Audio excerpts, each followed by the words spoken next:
Hello and welcome back to the Guns on Pegs podcast. My name is George Brown, editor at Guns on Pegs and head of inspiration at Scrypound. I'm Chris, George's right-hand man. Right-hand man, is it? That means I'm the leader. Yeah. I've been promoted, everyone. I know my place in this pod, it's fine. By the time this episode goes out, Chris, the pheasant season is going to be in full swing. In fact, it starts today, the day we're recording, but this won't go out for until a week later. But you've already been out with the shotgun, haven't you? I have. It's a funny one to start the pheasant season, though, because you'd think that would mean, oh, great, everyone's going to be out tomorrow type thing, kind of like it does with some of the other quarries. But weirdly, with pheasants, most syndicates kind of just give up a month as if it wasn't there, and they just start really late and then sort of like, what? Why do we do that? The season's only like 4 months long, and we just go, oh, well, don't worry about a month of it. We'll do 3. Not the glorious 1st of October, is it? No, exactly. Can we start talking about this? I think this needs to be a thing. Like, why don't we just... I mean, actually, this year, birds have gone down a bit earlier in quite a few places I know of. And that would mean, therefore, on the 1st of October, they're going to be in great conditions. So hopefully that's changed for a few. When's your first day? Well, a couple of weeks from now, 14th of October, I think, is that a Saturday? Whatever that Saturday in a couple of weeks' time will be our first one at home. Then, of course, we've got the podcast shoot day the following week, which will be very exciting. But I've just been kind of getting into the spirit of it. I've been out and picked some slows and some damsons and that kind of thing. Been really nice. The kids absolutely love any sort of fruit collection activity on the farm. And it was quite fun letting them try a slow, watching their face turn inside out. If you waited for the first frost this year, they'd definitely all be gone, wouldn't they? Yes, it's a bit of a funny year. It's not. I mean, last year was terrible for slows. This year isn't a bumper crop, but there's definitely some good ones around. I found one. It's weird, isn't it? I've been on. I've lived here and picked slows on this farm for longer than I care to remember, more than 30 years. And every year I find a new bush somewhere that I hadn't previously come across. And I found one literally kind of 200 yards from my front door this year, and the slows on it are like golf balls. They're absolutely enormous. Nice. And before anybody says, are you sure they're not damsons? They're definitely not damsons. They're definitely slows. I can tell by the way my child screws its face up as to what the fruit is. Exactly. Exactly. Right. So for this episode, we're going to do things a little bit differently. Every now and again, we get an email that doesn't quite work as a who'd bird is it anyway, or as an unpopular opinion or whatever. And we also get a few kind of updates and follow-ups and things from topics that we've previously discussed. So today, just for a little change, we're going to go through a few of those with the help of today's special guest, who is Chris. Today's special guest is a field sports photographer. He's a filmmaker, a journalist. He's often, therefore, seen on the greatest game shoots of Great Britain and all the grouse moors and all the lovely places. We'll hear about that, I'm sure. He's a keen fly fisherman, very keen. I think potentially more keen than shooting. We'll find out about that too. A former first-class cricketer, no less. Very keen rugby player, an all-round good egg. So very pleased to have with us Matt Kidd. Welcome. Thank you very much. I'm very excited to be on the pod. So that's a very generous intro. Thanks, Chris. So go on then. Fly fishing, shooting. Where do they rank for you?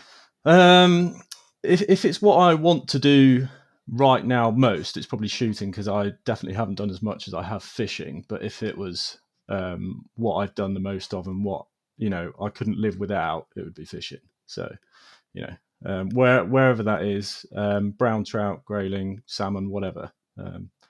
Fishing's my first love, as people call it. But yeah, I'm mad keen on shooting as well. So it's quite even at the moment, I'd say. But yeah. I'm right in saying, Matt, aren't they? They used to fish competitively. That's correct. Yeah. What does this mean? So in the youth stage, I was part of the England youth team. Captained it at Grapham when we fished the home international, and then fished the World Championships in probably 4 or 5 various different places around the world. Again, all youth stuff. And then another claim to fame would be fishing for Malta in the in the Commonwealth in New Zealand just before COVID. But Yeah, that's another story. But what? Yeah. Were Malta short of fishermen or something, and you just Exactly. Yeah, because of COVID, they had a dropout, so I got the call up. So there we go. I was there already. I wasn't intending to fish, but I did. You'll forgive me for saying you don't look particularly Maltese. Yeah, well, I don't look very Maltese, but neither did the Maltese people. Yeah. Were they all just carp fishermen from Leicestershire? Well, yeah, you could say that. No, no, they just look like normal English people. Fine. The people that were fishing for Malta anyway. So maybe it was all bogus, and nobody was actually from Malta, and it was just a. So what you're saying is you don't know whether the Maltese fishing team are actually Maltese or just Englishmen. Yeah, I think both. I'll go for both. Yeah. The only thing we can be certain of was that they were a fishing team. Yeah. There was a team called Malta. Yeah. Did you beat your opponents? I was sort of mid. So again, there's a longer story in that because it was like a fill-in position. Coming after the fourth session. So there's 5 sessions in total. At the fourth session, I was quite mid-table, which I thought was quite embarrassing. So I didn't fish the last session and let someone else fish it, which was a lady who absolutely dead keen on fishing. So I'd had enough. Couldn't have had a better session than my last, catching like seven little wild rainbow trout, which are like lake run steelhead on the Tongariro River. And she wanted to fish the Whakapapa. So I was like, yeah, go ahead. And fish the what? It's a river. It's a river out there. Yeah, exactly. Probably not a word for a podcast, but yeah. There's the Whakapapa and the Whanganui, which are like all spelt with W's. But yeah. I love this name of this river. I might have to start dropping this into daily life. Yeah, you need to go over there if you've not been. It's brilliant. But no, I decided to play golf instead, and then had my best ever round and went 2 over. So I was quite happy with that. You're like one of these annoying kids at school that was a bit good at everything, aren't you? Because we've let slide the former first class cricketer comment. Yeah. Well, there you go. But no, yeah, I suppose I've played a lot of sports, but yeah, to a certain standard. But I wouldn't say I'm great at everything. That's for sure. But no, it's good. Good. Well, we're gonna need your input on some shooting stuff in a moment. Great. But before we do that, well, yes, Matt, as you know, because you're a podcast regular listener, we like to kick things off by asking our guests what it is they've brought along to help the conversation flow. So I'm going to ask you, Matt, what's that you're drinking? So, in line with your opening comment about autumnal foraging or hedgerow bounties, I have a very special Cropston Reserve, which is where we live, of blackberry whiskey or bramble whiskey, which was crafted this year, picked with blackberries from last year, which is obviously a favourite of mine on a shoot day. And then when I've run out of that, because there's not much left of the bottle now, is some Damson gin. So again, perfect little tipples, which are just great on a shoot day. So that's that. Bramble whiskey. I don't think I've ever had this, and I'm a big fan of slow whiskey, and so I really need to try this. Yeah, it's very fruity and it's very sweet. Well, it's not very sweet. It depends, obviously, how much sugar you put in, but it only takes like 3 weeks or so to actually complete the cycle. So yeah, it's good. Yeah. But that means it's already done within about 3 weeks. and it was a good year for brambles this year, for blackberries rather. Ours seem to start earlier every year, and last year we were picking them well into October. This year was ridiculous. I mean, they've just feel like they're finishing at the moment, but it was a ridiculous bumper crop, wasn't it? I mean, we started picking them in like July, probably, maybe August. But this one was kept in the freezer for about a year, so maybe that's why it's so good. But yeah, we've not found many damsons this year though, none at all actually, which is weird. The nature of wild harvest, isn't it? Yeah, exactly. George, what are you on? Well, I had a bit of a panic at about 3:00 this afternoon when I realised we were recording in an hour. and I hadn't thought about a drink. So I legged it down to the farm shop in the village to have a look and see what they'd got, because they've got quite a big drink section. And one of the things they've got a decent stock of is sort of comparatively local beers. And I picked up one from a brewery that I've spoken about before on the podcast, which is a well-known Hampshire brewery called the Flower Pots. But this is another bottle that I picked up at the same time that just, when I saw the label, it just screamed podcast drink to me. It's from the White Horse Brewery, which is actually in Oxfordshire, which is quite a long way away. But the name of the beer was really what swung it. It's called Village Idiot. Which is kind of see how I see my. That's kind of see how I see my role around here. So I felt it was quite fitting. I like that. I've seen that before somewhere. Is it good? I haven't tried it yet, actually. Here you go, first try. Looks good. It is actually really nice, really, really nice. Kind of citrusy, a little bit hoppy. I guess it's a pale ale, based on the colour. I suppose a key question right now, George, is what temperature it's at, because wasn't that a problem from one of your listeners recently, that warm bitter or warm ales? It was warm Stella, I think it was. Yeah. I'm going to say it's a little bit lower than room temperature, but not quite like out of the fridge cold, because I didn't have time to cool it down. Basically, It's been passed through a fridge. Yeah, I sort of showed it to the fridge as I walked past. Exactly. Yeah. Ideal. And Chris, what have you got? I got really excited when I sat down, put my headphones on with this glass, because I never have red wine on a podcast. And I've realised that it's the trick I'm missing. And I'm going to start introducing more red wine to my afternoons on the weekdays, because I bloody love it. I've got and I actually didn't realise I had this in my rack left, because I usually drink them all. I've got a bottle of Berry Brothers Extraordinary Claret, which a lot of people will know because it's quite a well-known drinking wine, but it's a decent level. It's really lovely. I forget how good it is. So really enjoyable.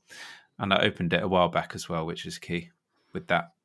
Some people think, oh no, that's one of those ones you can drink straight out of the bottle. Trust me, leave it a while, it gets better and better. What are your tasting notes then? Oh, I don't do that. I just like it a lot. The wallet, inside of the wallet and oak part. Yeah. Depends the inside of whose wallet, because I imagine they all smell and taste different, don't they? Yeah. Some would be particularly dusty and not seen the light of day for many years. Others sort of very fresh. Mine mostly coppery. Yeah. Covered in last night's kebab, that sort of note. Delightful. I nearly spat my bramble whiskey everywhere then. I got to say, I enjoy the way that Berry Brothers label their wines, and that one in particular, extraordinary, is one of my favourite words. And it reminds me, one of my first teacher at prep school had written at the top of her board, "Don't be ordinary, be extraordinary," which is a motto I've tried to live my life by ever since. That's a good one. It is. I like that. But it is, you're right. It's a funny one, because when you see extraordinary on a bottle, it does give connotations of just like, it isn't just average, it is distinctly average. Agreed. I'm wondering whether other people look at it and go, oh, that's the cheap bottle. The extraordinary one, rather than just good ordinary, which is the one beneath it. Yeah. It is very interesting. I've just had a huge rumble of thunder and lightning outside, which may go some way to explaining some of the technical issues we're having. I did, yeah. Sounded like someone moving a chair. I did hear that. Yeah. Good. So, George, we've had a letter of apology from the person you banned from the podcast so rudely a few episodes ago. I think justifiably. So, this person has written in. His name's Dwyer. So he says, after listening to the latest episode of the Guns on Pegs podcast, the Woodcock and Watercolours episode, I find myself wondering if I am indeed that individual who approached Chris at the game fair and mentioned about the release of a new episode every 2 weeks. I do recall having this brief conversation about this topic. He was basically saying, you don't do them every 2 weeks, do you? After saying you would. To which George clearly lost his rag, which I understand. Very unhappy. He He says, my intention was not to insult rather than portray a keen interest for the podcast from across the water here in Northern Ireland. The podcast is eagerly awaited as it often provides great entertainment and helps pass an hour's journey to or from work. After looking back at the episode release dates on Spotify, I am indeed wrong. George has stayed true to his word and delivered an episode every 2 weeks and on the same day, to my embarrassment. I hereby apologise to George and hope that I am the individual that George can forgive and rescind my ban. Keep up the good work. Yours sincerely, Dwight. George, over to you, Judge George. Well, bloody right. No, of course, apology accepted. Of course, apology accepted. And of course, the ban is rescinded. We welcome you back with open arms, as we do all listeners. Yeah, I don't think we've got many bans outstanding out there. So, yeah, all good. That is quality. So that's a nice way to kick things off. What we're going to do now, Matt, is we're going to do our usual listener correspondence sections. The first one of which is called Whose Bird Is It Anyway? And it's when we ask our listeners to write in with their shooting quandaries and queries and confessions and all that sort of thing. And we do our level best to help them out. This one comes from somebody who emailed us pod@gunsonpegs.com. And I've decided to call them Elon. And Elon has written, I work in a fairly average office job, but occasionally drive and load for our chairman at some pretty big days in North Yorkshire. My normal office hours are 9 to 5. However, when I'm driving for him, it's usually a 6 a.m. start until the early hours of the next day. I'm then expected to be in the office bright-eyed and bushy-tailed for the next day at 9 a.m. Although I love the shoot days, watching the dogs work and the general banter with the guns, they've all been in the same syndicate for years, as well as seeing some parts of North Yorkshire some people will never see, I end up working an extra 8 to 10 hours a day, and given that I'm loading too, it can be quite hard work carrying 2 guns and enough cartridges for some pretty hefty drives. His PA believes I get paid extra for this work, as do the rest of the office. How am I best to approach this conversation with him? Wow. Matt, any good HR experience in your previous career? Well, what I would say is, if you've got a boss that likes shooting, that's brilliant. That's the end of the conversation, really. No, I reckon. I think you're probably one of the best paid loaders there is, if you're on a full day rate. Anyway, This is true, but he's not happy though, is it? He's not happy. You're not happy. The grass isn't always greener. I guess it's one way of putting it. Yeah, and not everyone shoots in North Yorkshire, so count yourself lucky, I guess. Yeah, 8 to 10 hours a day. Do we feel like he ought to be getting a tip? Oh, you've got to be getting a tip At the least? Yeah.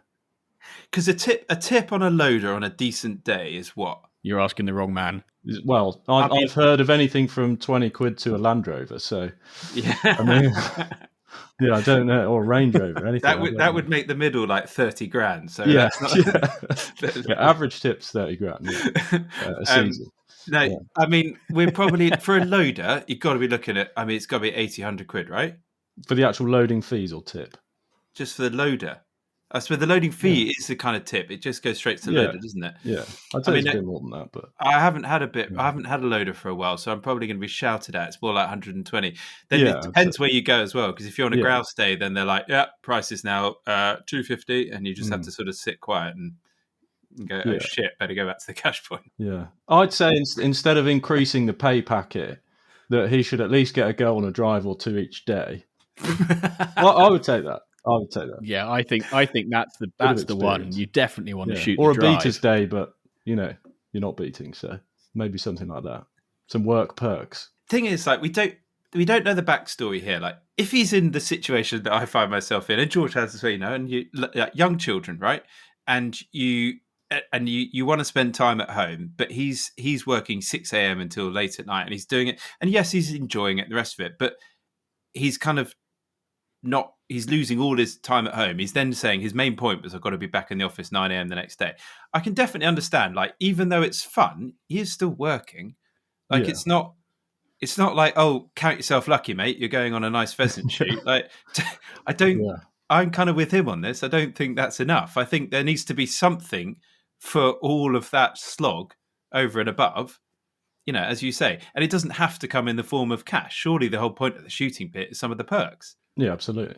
Well, I was going to say it may be one of the perks is the opportunity to take the piss out of your boss's shooting at office parties and similar, having a free rein to put the elbow in every now and again, which of course has nothing to do with why I enjoy this podcast so much. I guess we don't necessarily know whether he likes shooting, does it? From what he said, but I guess as a listener, he probably does. If he doesn't like shooting, then I can understand why he'd be a bit riled up. So what's really awkward is if it's the chairman that likes the podcast and puts it on and makes him listen to it on every journey. That's even better. Yeah, and he's only heard the email address. Well, then he's played an excellent game. And he's only heard the email address for Big Force. He's played an excellent This game. is his notice. Yeah. Up, yeah, this is his way of bringing it up in the car. They'll be just playing next time they're on their way up to North Yorkshire. And he'll be looking going, shit, this sounds like you. It's not you, is it? And then they're going to have a really awkward moment for the next 2 hours of the journey, assuming that they sort of get in an hour in, and they've got to... Brilliant. Let's assume for a second he does like shooting. The other thing that did occur to me is if he's this close to the chairman of the company, right, and he spends all this time with him, surely that's going to help in his favour when it comes to sort of promotions and things like that. He's got to leverage that. That's worth way more than all the little bits on the side. He's the driver, right, which means that the boss is probably having a drink or two. I reckon he's probably got some ammo. Twist his arm. He's seen the boss in... So you're saying the perk to all of this is blackmail? Yeah. It's a solution to so many problems. But I would definitely be blackmailing for day shooting. I don't know about you guys. Or salmon fishing or something. I mean, or a trip like Spain or anywhere, Argentina. For him and all his mates at the end of the season, not just for him. Yeah, for exactly. All his mates, yeah. And partner going along if they want that or not. But it should be compulsory that at the end of the year, the chairman arrives at this guy's house at 6 a.m, picks him up, puts him in the back of the car with a decent cool box of gin and tonics, drives him wherever he wants to go. That would be the way to do it. Well, because he describes his job as a run-of-the-mill office job, a fairly average office job. So even if he does manage to get some sort of uplift in pay, it's never going to come close to the value of the day's shooting. So I'd definitely be taking the day's shooting. Like purely from a transactional point of view, the shooting's worth more than the 8 to 10 hours of extra pay you're going to get. Yeah, and just some very quick maths. I reckon if it's a very average office job,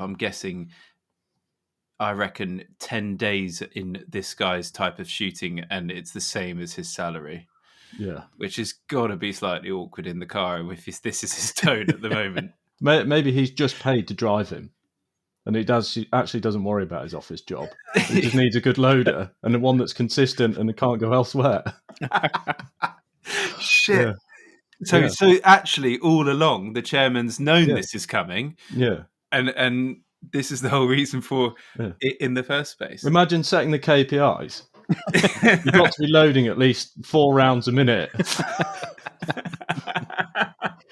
And they have no misfires. They have the company strategy there. They're all sitting there with their very corporate targets. And this guy's going, we loaded really well on that drive, loosed off 140.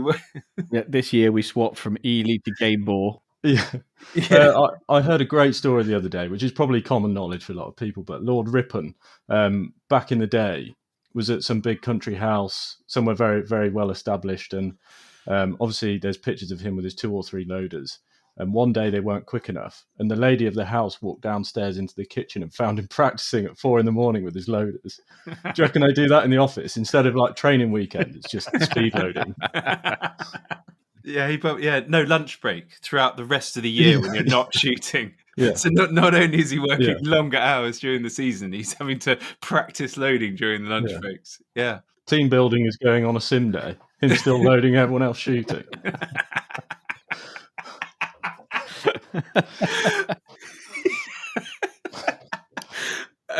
I don't think we've helped this guy at all. We've just made him feel worse. Yeah. He now thinks he's even got more of a dead-end job than he ever had. We needed a little bit more info, I think, to really help him. But yeah, maybe there's a few hints and tips in there. I wonder if he'll now hand his notice in because he realises he might be able to get paid more per day for being a full-time loader than his 9-to-5 salary. Well, I like that one. I like that a lot. And I want to hear all about the very enjoyable day that you have in North Yorkshire as a result of our advice. Yeah, I definitely, please, yeah, like a whole sort of Insta story day out of him picking you up in the car first thing in the morning, the whole lot. Look forward to that. Tag us, please. And why Elon, George? Well, I was trying to think of bad employers, and it struck me that Elon's probably not a great one to work for. Obviously, that's the wrong way round because I don't know the name of any of Elon Musk's employees, so I just sort of fudged it a bit. I had to think of a lot of names, and I've basically given up on this one. You know, you could have put any name and then just said, "Oh, he works for Elon Musk," and we would have believed you. Or maybe Elon works for Elon Musk. Yeah, I bet there is an Elon that works for Elon Musk. There you go. Yeah, well done, George. Yeah, good name. I like what you did there. Right, an unpopular opinion, George. But basically, we have a little script for those listening to this, and there's George puts in there like the unpopular opinion, and then I just read it out. And he puts here, this one comes from someone we shall call Pangloss. There's no we in that. That someone that George is calling Pangloss. Okay. And well, right at the end of this, the first question is why Pangloss? Anyway, Pangloss wants to tick us off. So here goes, telling off, and I'll read it out. Unpopular opinion. The group most effective at diminishing shooting is the shooting community itself. As a newcomer to shooting, having been introduced by my partner, who shot and picked up all her life, I'm a full convert to shooting, evidenced by an ever-growing gun cabinet and depleted wallet. Entering into shooting, I thought, reasonably aware of some of the challenges facing shooting, and having enjoyed a childhood hunting, was all too aware of the impact that bans can have. However, never have I been introduced to a less upbeat, browbeaten and white flag waving community that seems to revel in misfortune, making the lives of Victor Meldrew and Eeyore seem positively upbeat. It feels like there is somewhat of a badge of pride as to who has the most doom and gloom prediction or is desperate to predict a world without shooting. And that goes for you too. With Desert Island shooting, I cringe every time I hear shooting is going to be banned. Where would you go? Yet for a newcomer, shooting seems incredibly accessible and thriving. Getting a license wasn't overly strenuous nor costly in the grand scheme of things. Acquiring a gun is painless and indeed enjoyable. Lessons are reasonably priced and fun and with packed playgrounds. Cartridges get delivered to your door and you can book a day online with no more hassle than arranging an Airbnb. Certainly not a closed club of who you know. But through all of this, there are no end of mutterings about how the way things are going, this might be my last season, or I'll stop when I can shoot lead. Utter BS. Classic cars had to have some minor alterations when leaded fuel was phased out. But many still enjoy driving them. Suck it up, use bismuth, and drink less bubbly at Christmas. So now I've got that rant off my chest. Stop the doom and gloom, end of the world predictions, the sky isn't falling down, and stop wishing it so. Put in our place. I say our place. I get his point. I get his point about Desert Island shooting. I do. I think you think this, George, don't you? About the way we reference that. It's just that, imagine shooting's going to be banned tomorrow. Every now and again, I think that's just, it feels a little bit close to the bone. I feel like we can come up with a better way of talking about why one might want to imagine it, and just as a sort of thought exercise, rather than having to create that sort of slightly doom-laden scenario. Right, let's change that. For this one, we'll come up with it on the spot, or you will. No pressure. And for this episode, I agree. Let's do that. Let's not refer to it like we do, and let's change that one. Right, now back to his bigger point about the community as a whole. Matt, what do you think? Do you sense his tone? I think there's two ways you can obviously see this, that we need to be proactive in preventing any sort of bans and to be seen to be self-regulating, don't we? And I think that's maybe seen as a very negative point. But then again, there are things that if we don't change, then, there is going to be a ban. I don't know where I'm going. What was the question again? If I've understood what you're saying, and I think you're right here, that you do need to keep on the front foot and keep adjusting things to try and sort of push away those that disagree with what we do, and try and keep on the front foot. And if you don't, the risk is that, well, we'll just ban aspects of what you do little by little, be a particular ban of this or a ban of that. I agree with that being the way of thinking, or that risk. That's the way I perceive it too. Yeah. There are a lot of people out there who don't agree with that as a fundamental point. They sort of say, no, Yeah. don't concede anything. Just fight the whole thing. Fight lead, fight this, fight that. I think that's madness, because then you're in the most fragile glass house ever in 15 years' time. That I agree. You've got the whole lot to lose, rather than just like lead or a little bit of it, which actually, when we've debated it, comes back to the point, why we go out shooting. It's not all these things. It's just a bit of a laugh, isn't it? But so his point, therefore, is, well, we're constantly critically analysing it feels maybe as a community, and therefore it's all very negative. And I do agree with that. I think that's a huge problem we've got. Yeah, certainly. So the first point is, I feel like we do need to self-regulate. But then again, I feel like there's so many good things that we still do that don't seem to get enough coverage and media attention necessarily. There obviously are some things like through the Purdy Awards and various other initiatives like that, which share the good messages and get people involved. But I think one of the big things in shooting is again, there's a balance. Like, there's always going to be people that want to shoot big bags. There's always going to be people that want to shoot little days and get as much enjoyment out of that as big bags.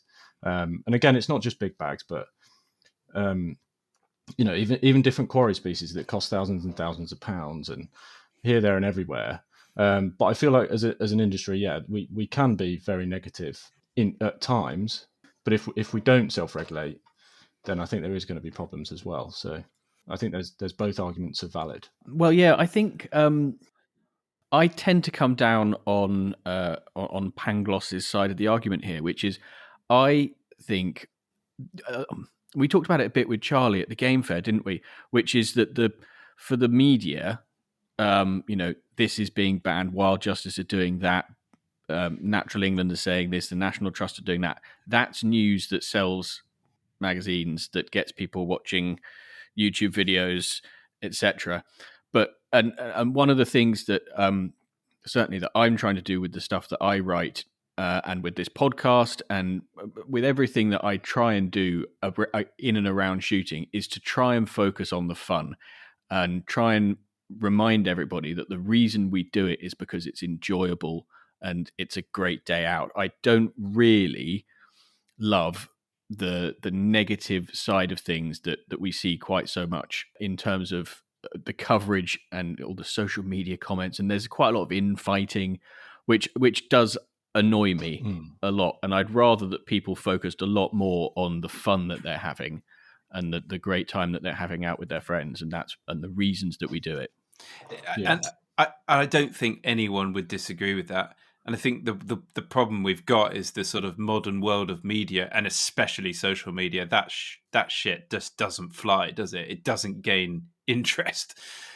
People want the shocking, the banning, the news, the horrible newsworthy stuff, which is always negative, really. Let's be honest. Yeah. And I think we're all guilty of this to an extent. I mean, we know about this internally. We've tried so hard to be careful about what we put in our newsletter, because just the worst thing you can do is talk about the latest attack on this to try and get someone. Oh, and by the way, do you fancy booking a day shooting? It's like, I don't know. It's like talking about sewage before tasting your wine. You're like, no, not really. And the other element of that, Chris, is that if you need somebody to sign a petition or to send a letter to their MP or whatever, and all they have experienced of shooting, everything that they've read or watched or heard about shooting for the few months leading up to it is negativity, I think they're so much less inclined to actually take that 5 minutes to fill out that form and send that and complete that petition or whatever. Whereas if they've seen loads of really exciting, entertaining stuff that reminds them of why they love it, then that passion is what's going to come out and get them to take that time out of their day to do the thing that we need them to do in order to preserve shooting going forward. So I think that we would all do well as people who work in the shooting sector to try and focus at all times really on the positives and what it is that we get out of it, because that's what motivates people to try and defend it anyway. Yeah, I think, and I did say this to someone at Basque, and the same thing happens at the CA and everything else. The problem is that over the last 5 years, there has been so much negative stuff just occur, and like attacks and things like that. You're constantly facing one thing to the next, and everyone in the organizations gets caught up on the negative things, and they just talk about that all the time because that's what they are there to do, and they are focused on achieving that. Problem is, they've got to remember that no one else wants to know about it other than the great work that you have done in a positive way, but as we all know, it comes down to a battle of how many emails can you get off to this minister or that person there. And I don't know whether this is a tactic of the antis or not, but it's quite a clever one if it is. Just destroy us with negativity. I really don't envy the people that have to deal with it, though. That being said, I mean, anybody in our organisations collectively, I mean, rather you than me doing all that hard work. I mean, what we do is lucky that we are in the aspirational side, in particular as journalists and photographers and videographers. I think, it's hard to talk about bands and photograph bands and not get people, excited about going on a day. But yeah, I really don't envy the people that have the other side of that and have to lobby MPs and do all of that side of thing. It'd be a tough ask, and not. I imagine from their point of view, it's not very rewarding, and they get a lot of people just shouting negatively at them. And I mean, from my point of view, I think they need to carry on, and they are doing a good job. Really, you're absolutely right. It must be horrendous. I mean, we get quite close to a lot of it because we're involved in various things, and I sit on the committee and all sorts of stuff. And I do say to George, I'll have a quiet word during the season sometimes and be like, I just don't know. I'm really lacking motivation at the moment for some of this stuff. And when I go out and then have a day with my mates, I come back and I'm like, God, that's what it's all about. Yeah. And I don't know if you are the one having to if you sit at CA or Basque and stuff like this, you've got to love shooting, but you've then got to have enough days in your diary to mind yourself while you're working so bloody hard against some of this crap. And maybe the thing we should do as a community is get them all out and shoot days a bit more often, get a bit more excited. They'd have more. Every day must have one member of the organisations on every shoot around the country. How can you continue to do that if you haven't had one of those sort of pre-mates days booze ups and you kind of go, do you know what? I realise what we're fighting for now. Yeah, absolutely right. It's a very fair comment. All right, hold on. So we missed the big bit. Pangloss. Go on, George. What's that about? You obviously don't know your Voltaire. In Candide, which is probably Voltaire's most famous work, there is a character named Dr. Pangloss who believes that everything is for the best in the best of all possible worlds. So he's a sort of caricature of somebody with a very positive, sunny outlook on life, and he believes that whatever happens, it all happens for the best. Well, that's brilliant, George. Thank you. Go and read Candide. And I'm glad that you're out of the three of us. You're keeping up on your Voltaire, just like the organisational members. Keep doing the hard work and graft, George.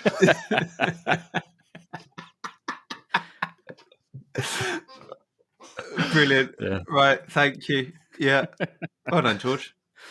May I suggest some other reading, George? Yeah, please do. The Code of Good Shooting Practice. There you go. Yeah, and if you're not already, George, you must be reading that to your children by now. Yeah, bedtime story every night. I do voices and everything. Not a little bedtime quiz. How many yards from a highway is it safe to shoot? No, you didn't get it right. That's another hour of reading. That is probably one way to make sure your children never take part in the sport, isn't it? Can you imagine them on their first day with their mates? Yeah, they'd never fire a shot because they're trying to be too safe. So are we calling that an unpopular opinion or a popular opinion? I would say it's a common opinion. I don't know whether it's popular or unpopular, but I think a lot of people are talking about that in the industry at the minute. It's an interesting one. Common versus popular. Ah, well. It's very nuanced. Well, call it. Well, just delete that. Popular opinion, George. Good. Okay. I think that's popular. I think the vast majority is just that, I don't know, it gets the better of all of us at times. I think what I need to do though is, when you turn up and people are like, how are you? Or how's work at the moment? People say to me, I just completely ignore the question and just talk about something else entirely. And it's impossible for any of this stuff to come up. I think that's what I actually have to do. We should all do that. Yeah. What's going on with this? I don't know what you're talking about, actually. Or just say yes. Like when you get a question where you need to provide an answer, just say yes. That always works. Yes. How's work? Yes. Yeah. Yep. It exists. Moving on. Good, George. Okay, well, so I said at the beginning we were just going to answer some questions and answer some emails that we've had, and this one came in a few weeks ago from somebody called John. When we talk on this podcast, we often forget that we're not necessarily talking to people who've been shooting for decades. Oftentimes, it is people who are quite new to it, whether it's new to shooting in the UK or just shooting in general. And so John has said, you often discuss on the podcast the term receive a shoot invitation. What does this mean? An invitation to shoot as a guest, i.e. no cost, or as a reciprocal agreement, or an invitation to pay? Thank you. And I think the answer here is yes. It kind of means all of them. Such a very good question. It is a very good question. In the references that you and I use, George, as lucky buggers that we are, we often mean no cost or potentially reciprocal agreement. Well, yeah, so the reciprocal bit is only ever unwritten, isn't it? Yes, very much so. I don't feel like I've ever been invited shooting with the expectation of a return invitation, but it's often something that you would like to do. Yeah, as my mates who are listening to this right now would be like, yeah, absolutely. So he's obviously forgotten the reciprocal part of this agreement. I mean, if they're expecting payment, or rather, I suppose they need to trust who they're getting their invitation from. Because if you don't have trust, you'll never know whether you're going to expect a bill. And I'd probably get that clarified pretty early on. That would be pretty shocking, wouldn't it? That would be. That's got to have happened a lot. Sure, but yes, of course. Would you like to come on this day? Oh, that'd be so kind of you. And then a bloody invoice for $2,000. I have heard of that a fair bit, and I mean, you always have to trust who's giving you that invitation or something. I actually did have one of these not so long ago, and I asked a sort of nuanced question back, avoiding the topic of payment, but to try and drag out that aspect, and it was a payment one. Yeah, of course. Well, it's only X ahead. Yeah, I thought only. Would you like to join me? Yeah, exactly. Is your mortgage going up in March, and have you just had another child? So let's just find only. But I think it's down to the person issuing the invitation to kind of make it clear. Would you like to come as my guest? Or I'm putting a team together for such and such a shoot on this day. The costs are X per gun. This is how many, that kind of thing. I like being cryptic about it. I don't think helps anyone. So this person, I don't know where John is from, and I don't know whether this is sort of someone who's British and new, or maybe American and new to shooting the UK, or whatever it may be. But there's a lot of very generous people knocking around the shooting world who dish out invites because they enjoy having people who enjoy what they enjoy on their day. And when you receive one of those invites, the sort of etiquette in the shooting world is just do all you can to make sure that day is as fun as it can be, because that's why that person has invited you. And so there's thank you to all those people out there. You know who you are. So can you introduce me to some of them? Yeah, likewise, Chris. You must have a lot of them. Yeah. But I think it's also, because shooting can be a very costly experience. There can because of that sort of unwritten, try and reciprocate thing. A lot of people who issue those invitations, they don't do so with expectation. And if you don't have deep enough pockets to be able to pay that back in kind, then you find another way that you can, you take them out for dinner, or, make sure you turn up with a really nice bottle of something on the day and that sort of thing. It's not a quid pro quo, but you definitely need to try and, if you want to get asked again, which is, of course, what it's all about, really, you need to make sure that you're doing what you can. It's a really interesting one, that, isn't it? Because when you do dish out an invite, you do it because you want that person there, not because, oh, they've got such a lovely shoot, I'd love for them to invite me back. Because if that's the way, then that's going to have come across elsewhere, and that's not going to be a lasting relationship, that one, is it? Conversely, that is why I think Grousemoor owners tend to find themselves getting invited around the place quite a lot. Well, this is the next point, which is, and I can imagine this. It's like this with Hampshire farmers as well, George. I'll invite him. Just occasional invites, because if you've got a shoot, you probably do dish out quite a lot of invites. Yeah. And I imagine it does get to the point where you're like, he'll invite me back. That's one's worth it. And it's almost a throwaway invite, not like I'm using my hard-earned cash for today and I'm going to invite my mate X and so on. I think that's very different.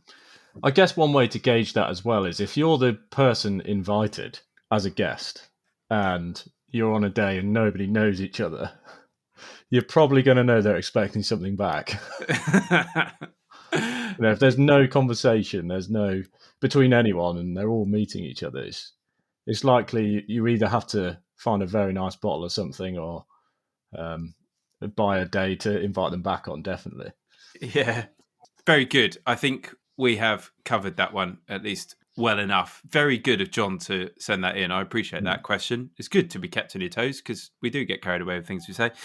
In a recent episode, we were asked for suggestions as how to make a shoot day stand out and really stick in the memory. Kind of like we were just talking about, actually. I seem to recall that we made some reasonably good suggestions, but Joe has been in touch to suggest another excellent idea. This has come in suggestion, and he says, I thought I'd tell you about what we do at home in our small farm shoot to keep it a bit more interesting. We like to give peg number 5 on each drive. The family over and under yield it's 410. Makes for a bit of a change for those arrogant shots who've always used the 12 bore. Love the pod. Keep them coming. Best wishes, Joe. Joe, brilliant. Love it. This is the stuff that we like. That's such a good idea. I really like that one. Yeah. I think you should also make it single barrel non-ejector. But can you imagine? Yeah, enjoy. It's basically a fine. Yeah, exactly. Yeah, And you didn't shoot a right and left with it. Yeah, this actually. So I went on a day the other day, and I'll do this as quickly as I can, but it's really cool. At the start of the day, it was an invite day. So the chap bought the day, invited all his mates, and he organised a bit of a peg draw to basically try and play around with his mates, have a bit of banter. There were 6 drives in the day, and he put 6 cards in, 3 kings and 3 numbered cards in a hand, right? If you pulled a king, there were 3 kings, and there were 3 different things that happened if you pulled a king. And the person who pulled would be the peg 4 on each drive. First king, choose someone to load for you on that drive. And it could be one of the other guns. It had to be one of the other guns. So they would stop shooting, and they would come and load for you that drive. That was one of the kings, right? Second king, choose someone to go beating for that drive. So one of the other guns just suddenly had to go beating. The third king, you become peg 5 for the rest of the day. On this day, the first peg 4 of the day pulled that card, and he was peg 5 all day. Absolutely ridiculous. The 3 numbered cards that he had in the pack were, if you own a side-by-side and you didn't bring it, stand down for the drive. If you own a dog and you didn't bring it, stand down for the drive. And if you own a tie and you're not wearing it, stand down for the drive. So it became seriously funny. At the start of each drive, whoever was pegged 4, they'd pull the card. Everyone would sit around very nervously, assuming that they wouldn't be shooting and get picked on. Or if the person pulled that, laughing a lot at them. I thought it was a great addition to a day if you've organised one. So if you can remember all that, rewind on the pod and listen to it again. Chuck it in. I'd love to hear how it goes and the other ideas that people come up with. That's a very cool one. I feel like it takes quite a lot of admin. Yeah. But it can't be a let day if you're sending someone beating. Yeah.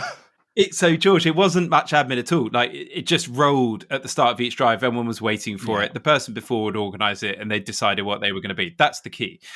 Just do the thing, do the draw, like know everyone's waiting for it because everyone's so panicked. If you're the one sent beating, are you not making sure that all the birds piss out the side of the drive as revenge? So The guy that got sent beating on the day I was on took it very well. He's fortunate enough to shoot quite a lot. And actually, I think the person who drew the card knew that. They were like, he gets way too much shooting. Off you go, mate. Go beating. Did you say you could give them the same card again? No, so that then gets taken out the pack. Oh, right, okay. I was going to say, if you just kept stitching the same guy up, that'd be quite funny. Yeah. Now, so the guy who got peg 5 on the first drive got it all day. That's just stayed. It'd be the first and last time he stands on peg 5 all day. I have seen it a few times on shoots where the youngsters have been given peg 5 all day, which is actually quite a nice thing to do. That's cool. On a shoot last year in particular, I just kept photographing the thing. I was like, he's in the middle of the drive the whole time. Then I realised that, he's been given it. But yeah, that was quite cool. Or he's HRH Lord, whatever. Yeah, that was probably it as well. The Duke of... Yeah. And he's really not very young. Exactly. Right, so moving on then. As we said at the top, it is the start of a new shooting season. And I think that means that there's probably going to be quite a lot of people taking their first steps into game shooting over the coming weeks and months. And we've had a couple of questions in over the last few weeks from people who are in that situation. And hopefully our answers will be applicable to other people in similar situations. Chris, do you want to read the first one out? And then I'll follow up with the second one. Yeah, it says... He says, good evening, chaps. First, let me start by saying I'm an avid listener of the pod, and as we'll go on to explain, although I'm far from well-versed in the world of game shooting, your show has gripped me from my imagination, and the stories that you tell always leave me wanting one day to have my own to share, and herein lies my quandary. On many occasions, you and your guests recount endearing tales from childhood of how loved ones from within the sporting community slowly drip-fed you as youngsters experiences and opportunities that not only created a deep-seated love of shooting and field sports, but step-by-step enabled you to develop a proper and full understanding of the countryside, your role within it, and how shoots and shooting works. I'm 30, not from a sporting family, and have no ties to any individuals that could supply me with this kind of shooting squireship situation. I'm willing to learn and not afraid to ask or to be a newbie. However, being an adult and looking for this sort of patronage can leave me feeling a little awkward and I suppose silly. Plus, I really just don't know where to start.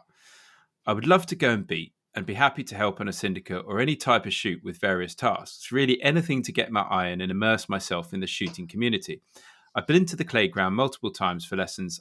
I do not have my own gun yet, excluding a 2.2 air rifle. So I'm hoping for a plan of action, how I can begin my journey into becoming part of the community and not to appear to be an overgrown and overexcited child that never got shown the ropes, or so the wrong thing and end up looking a complete muppet. I'll read the next one out and then we'll do both of them at the same time. So this one's a little bit shorter. It says, gentlemen, I'm a big fan of the podcast, having recently found a love of country sports, shooting especially over the past 2 years. Your podcast has provided me with chatter and thoughts that I've been craving. On to my dilemma. I'm new, and unlike my day-to-day personality, I'm lacking serious confidence. How do I go about joining my first shoot? There's a few good syndicate shoots near me that I found via people who I know that I'd like to get involved in, even for beating and picking up initially. The problem is none of them are even close to my age. They're all 55 plus. Do I keep looking or try and get involved in the old boys club? And if so, how do I go about getting involved? That last one of the things I love about shooting is age is not a thing. Yeah, exactly. Years ago, people used to sort of laugh at me because a lot of my mates. So this guy said he's 32 and his mates are 55 plus. That was me, because shooting just destroys those boundaries. And like, what is it you like? Well, I like going out for day shooting. I like a really good drink afterwards, nice glass of wine, and then I like going to the pub or whatever. And you're like, how could I not be friends with that person? Like, if that's what they like. And that's the great thing about shooting. So I think the age thing has to disappear right from the start from your mindset. And I can understand if you're new to shooting, there's probably not many other things in life where that is the case. What do you reckon to that point? I think that's a very good point. And like I said earlier, you might find a team that will have you in the middle of the drive this season or something. Like their mascot. But the younger the better. No, I totally agree with that. And I think a lot of people are in a similar situation. Like, I've just moved to Leicestershire. And, I don't know many shoots around here. I don't know where, like, to meet people. This is the same for both sides, I guess. I mean, I'm lucky to know many people in many counties, but in my own county where I live now, it's starting afresh, understandably. And the nearest one to me that I would go to regularly, the Beating or whatever, is about an hour and 20 minutes away. So it's not ideal on a Saturday morning after a full week of traveling here, there, and everywhere. But I suppose that's where the beauty of social media comes in. And like we were saying to one of the previous points from Elon or whoever it was, that, you know, it's all doom and gloom. It wasn't Elon, it was the other one. Pangloss. You know, how it's all doom and gloom. You know, we're only talking about the banning of shooting and what next that we need to regulate and stuff. But actually, I think by engaging with the right audiences and the right groups and influencers and stuff, I think it's probably a really easy thing to generate a little community that will put you in touch with people. Because at the end of the day, I've found that anybody that's involved in shooting wants more people to be involved in it. So the fact that you're keen and new to it, people are going to be really encouraging. Yeah, I can remember so many days here at home and other days I've been on where there's been, you know, somebody's, you know, 14, 15-year-old son or something like that has been in the line having their first go, and the cheer that goes up when that kid shoots their first bird. Or, well, actually, they don't have to be a kid. You know, it could be someone's other half who's being introduced to it for the first time or whatever.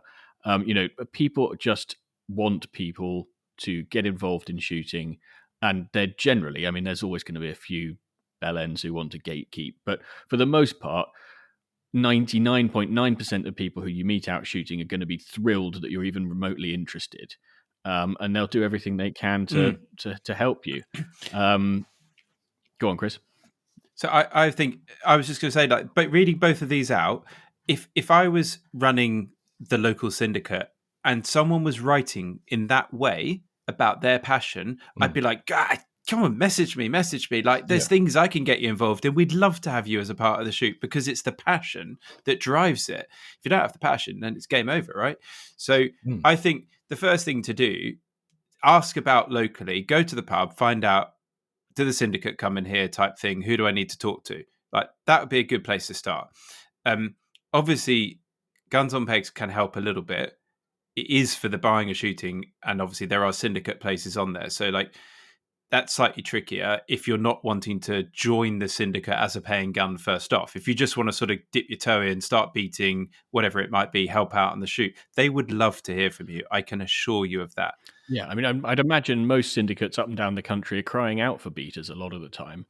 You know, if you can find that syndicate, and you know that there's nearly always an ad on the Guns on Pegs classifieds that says we're looking for beaters, and if you want to put an ad up offering your services, you're pretty certain to get uptake as well, I'd suggest. And you know, to the first correspondent as well, who was looking for mentorship, you know, again, joining that syndicate as a beater, you know, there will be a number of very experienced people. Many of them will be guns themselves on other shoots.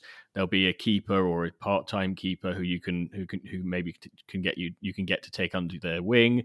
You know, start building those relationships.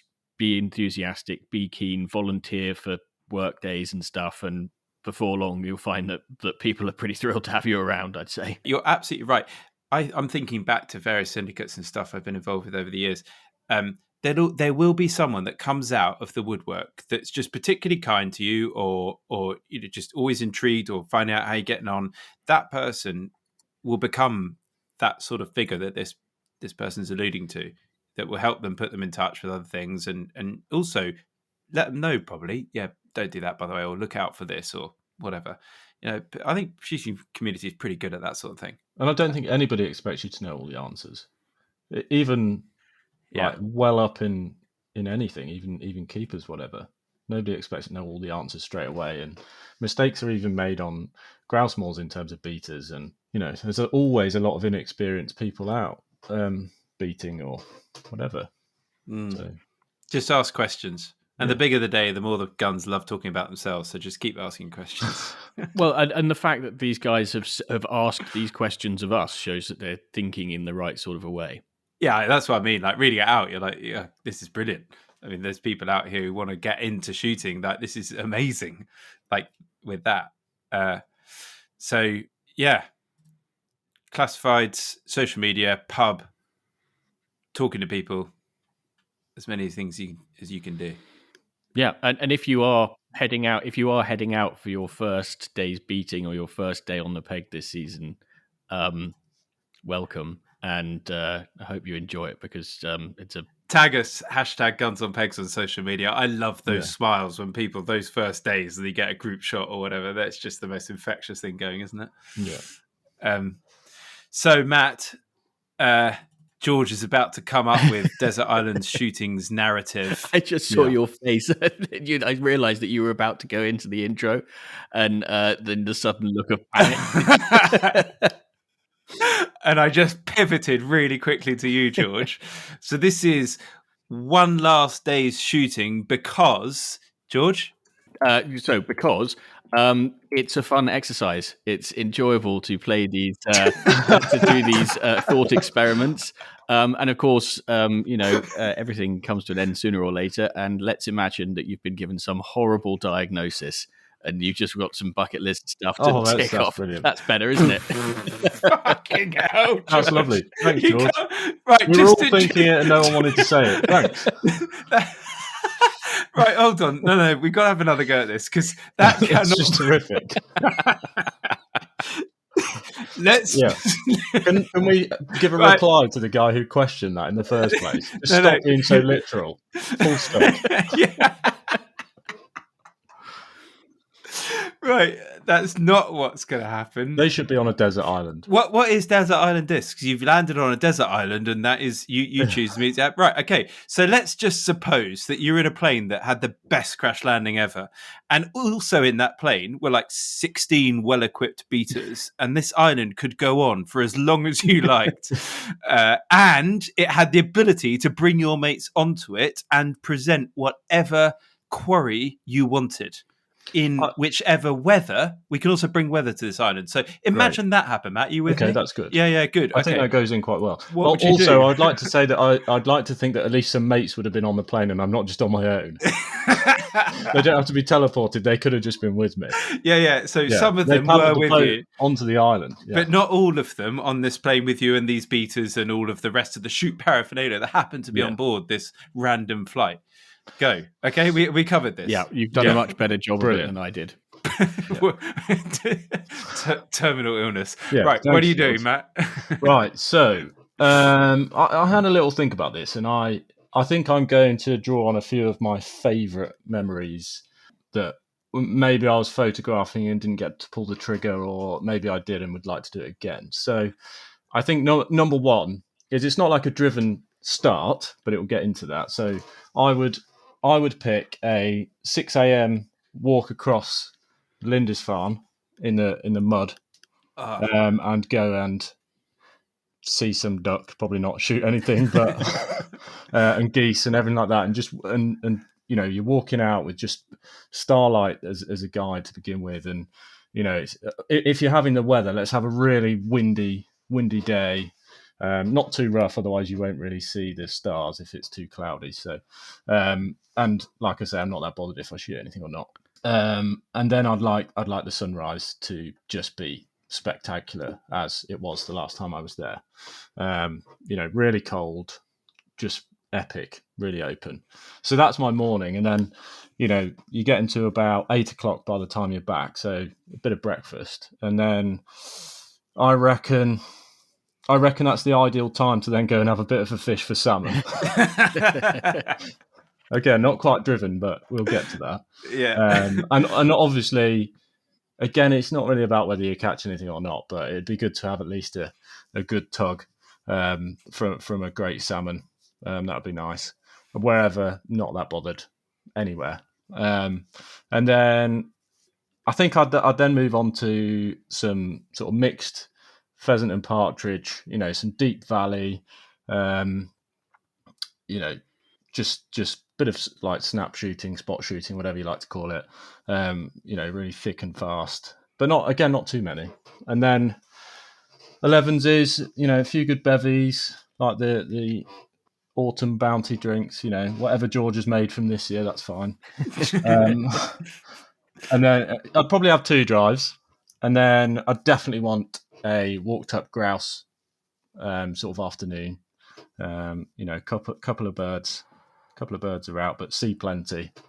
And then finish off with a traditional grey partridge drive, which I was very lucky to witness on Friday, which was just amazing. You were at George Ponsonby's? I was, Oh my God. So I got a message from Tarquin going, we've just shot the greys. Yeah. It was incredible.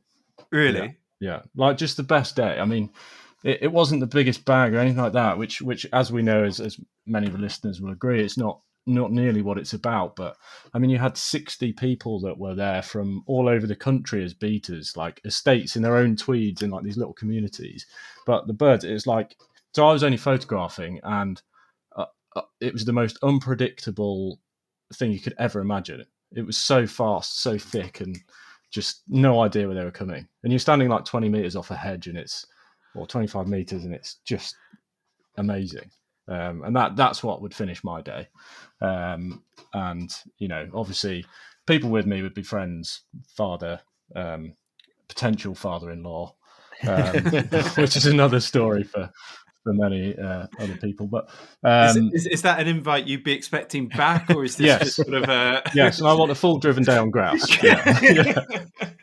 It's not a unwritten "now you'll let me marry your daughter" invite. Yeah.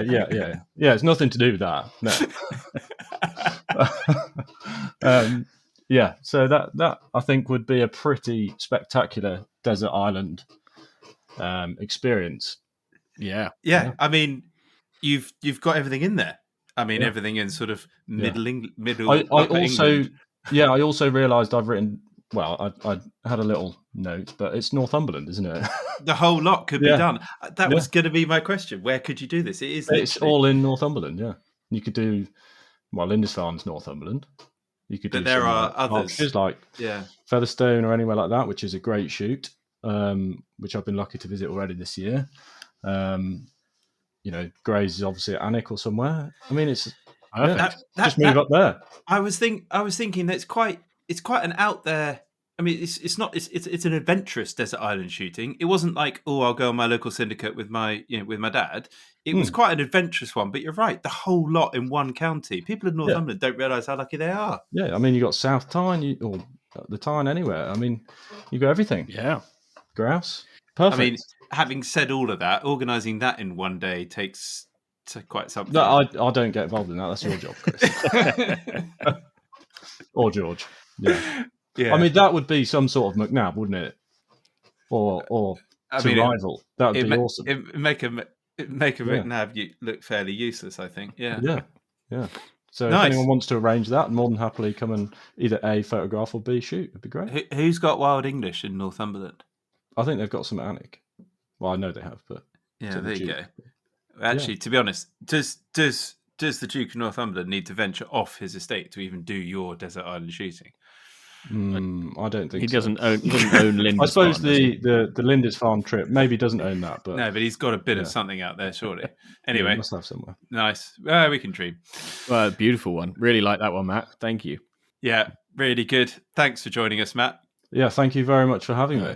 Good to debate with you. Enjoyed that. It's been great, Matt. Thank you ever so much. Right, as per usual, there is one final reminder that you can get your hands on a pair of the very exclusive Guns on Pegs podcast shooting sock garters by sending us your shooting dilemmas for us to resolve, or by sending us your unpopular opinions, or sharing your forgotten drives, or just writing in with something like you've heard today, and we might read it out in a future episode. Just drop us an email to pod@gunsonpegs.com, and if we read it out in the next episode or any future episode, we will send you some garters. We'll be back in a couple of weeks' time. But until then, thanks very much for listening, and goodbye.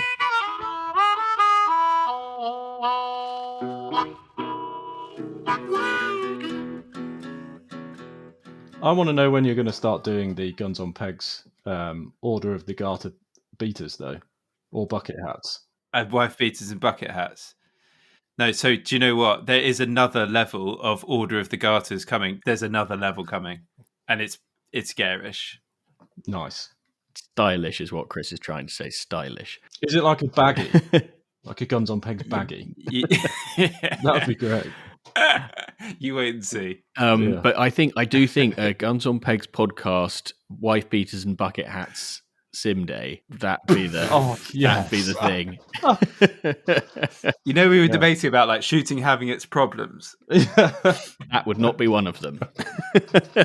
Yeah, that would be a bonus. It's more inclusive. Is a bucket hat good enough to stop falling shot? Yeah. I suppose if you turn the brim up, you catch the shot. Yeah, and then you can reload your own cartridge from a bucket hat. Yeah, super. George, on-demand merch, you can do from that company. What's it called? Swag.com. We'll set that up, and then people who want to join you on your sim day with wife beaters and bucket hats. I'll be one. I'll join you. I mean, I hate a wife beater, but I'll do it. Sod it. It's for fun, isn't it?